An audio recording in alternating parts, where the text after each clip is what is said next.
Friend of me, any me. All these niggas just wanna be a mini me. All these niggas just wanna be a mini me. All these niggas just wanna be a mini me. Friend of me. Welcome back to Homestead Hero. Today we're going to go over the 5 basic needs for pond maintenance, especially if it's 2-acre pond or under. If you're new to ponds, if you just got a pond, if you prefer a clear water pond over a cesspool, these are the 5 basic things you're going to need to do. Number 1, pond dye. Dye your pond and dye it early. Pond dye keeps the temperature of the water down.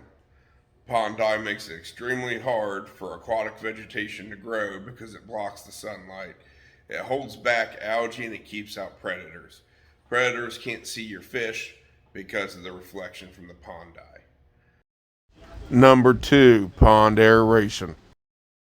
Fountain in the middle of your pond that's causing ripples. If it's a top water gushing that makes the ripples go across, or if it's an aeration system from the bottom with diffusers.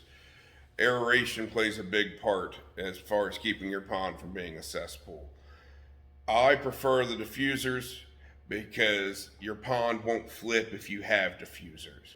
But it's better for your pond in the fact that all of the water is now aerated, therefore your wildlife can survive inside the pond. Number 3, you need some type of wildlife. Fish, bass, shining minnows, grass carp. People sleep on the grass carp because it's not a sports fish, but the grass carp will keep your pond clean. If you're afraid of how quickly they populate, you can get the white Amur. That's basically a grass carp that can't breed. As far as the ability to be around your pond, they have what is called a skeeter eater.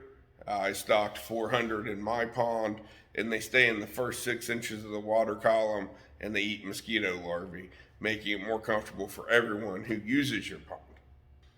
Number 4, you have to be able to identify what kind of algae you have in your pond or what the problems are in your pond.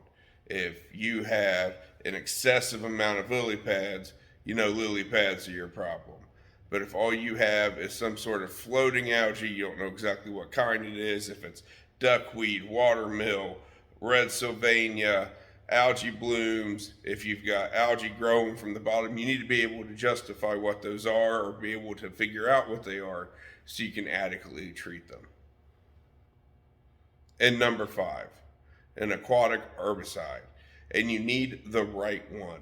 I spent years trying to get my pond back to its glory days, learning the hard way and getting the wrong stuff. I went through copper sulfate, which did nothing for the floating aquatics.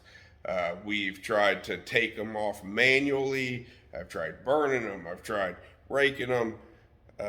I've used Diquat to kill a bunch of it. It's extremely manual, labor intensive. That didn't work for me. I ended up finding what did work for me.